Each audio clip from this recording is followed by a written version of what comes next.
Why not get away from the cold? Are you planning a hot holiday, a spring break vacation? Well, there are a few things you should probably take into mind before you go, just to make sure that your trip is a little bit healthy. That's why we have pharmacist Brian Jones here now with how best to plan ahead. Thank you so much for being here. Thanks for having me. Thank you. Thank you. So, of course, we do want to get away, but there are a few things that we should consider before we even go. And you've broken this down into a nice little acronym for us called TRAVEL, so that's easy to remember. So why don't we start with the T? T for travel, but let's say T for timing. T for timing, absolutely. You got to plan ahead. Right, If it's a okay. big trip, say you're going to India or Southeast Right. Asia, Yeah. you really need to have the appropriate amount of time. Some vaccinations, if you're going to need them for that kind of travel, up to 6 weeks before you go. Oh, okay. Super important to have the timing there to get everyone together, because you say you're planning a trip and there's a family of 4. Sure. How's everybody going to come and get them all at once? Very unlikely going to tricky. happen between hockey and soccer and Right, work and yeah. after work. Timing is super important. Make sure you don't leave it to the last minute. If you do, Yep. still talk to your healthcare provider, your Okay. pharmacist, because sometimes there's things we can do even the day before you leave. Oh, wow, even the day before. Even the day before. Okay, well, that's good. So talk to your healthcare provider.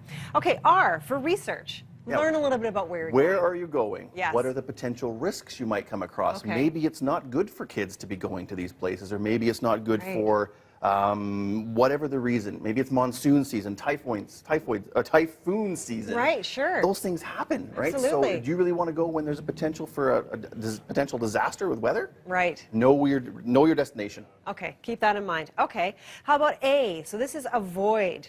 So I think the avoid is more so about, again, knowing your destination. Right. Stay away from places that maybe don't suit your lifestyle. If you don't like to do a lot of outdoor hiking and whatnot, maybe Machu Picchu is not a good place for you Right. to hike up the Inca Trail. Right. There is a train that can take you up. Sure. Make sure you know what your limitations are before you book a once-in-a-lifetime around the world and find out that you're just not able to do it. Okay, fair enough. I like it.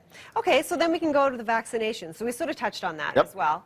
But what else do we need to know about our vaccinations? Vaccinations are key, right? Okay. These are things that we can do to help prevent us getting sick. Okay. Often, like I said before, it takes a little bit of time in order for them to work. Right. They can be administered by both your doctor or your pharmacist. Right. A lot of pharmacists nowadays have the ability to both prescribe as well as inject. Right. So it's got one-stop shop. You bring the whole family in, get it all done. All done at once. Super important to know that pharmacists cannot inject for anybody under 5 years of age. So if you've Okay. got little ones that you're going somewhere with, certainly we can consult, but your family doctor or possibly physician-driven travel clinic would be the help for that. Probably the place to go. Yep. Okay. Does that include the hepatitis shots, for That example? includes, absolutely, hepatitis is key. Okay. Twinrix is sort of the main name Sure. that we all think about. Yeah. There's a very good chance that we've got youngsters or even teenagers or young adults, they've already had the B part of the Twinrix, so they just need the A, and that's what I kind of alluded to. The day before you leave, I can give you a shot of hepatitis A vaccine to protect you for your trip. Okay. So don't think it's the last minute, I can't go, or I'm just going to go without. Right. Don't take the risk. Don't take the risk. Okay, amazing. E for exposure. This is a big one. I've got redheads, so Yep. if you're going to a sun destination. Absolutely critical to make sure you've got stuff to protect your skin, from both bug repellent to sunscreen. Okay. Pick the appropriate SPF, and again, sun protection factor. 15 is generally not enough anymore. 15 will be something you could use every day in the shade. 50, 60, those are sort of the more common ones. I think probably with your redheads, Yeah. you're on that key. 60 and above, yeah. Because even if your skin tans, Yeah. that's sun damage, which puts you at risk of premature aging, as well as skin cancer. Absolutely. Okay, so sunscreen for sure. Can we just talk briefly about the lanacane? Yes, we just touched that. He got so excited about this. I love the Kids get lanacane bug type bites products. all the time. And they itch and Yes. they bug and they keep And you then awake you're at at risk night. of infection when Yep. that skin's open. The lanacane has a mild numbing agent in it, which Yep. just takes away the itch. Because unfortunately, once you're bitten, once you've got a sunburn, it's got to get better on its own. There's nothing we can really use Okay.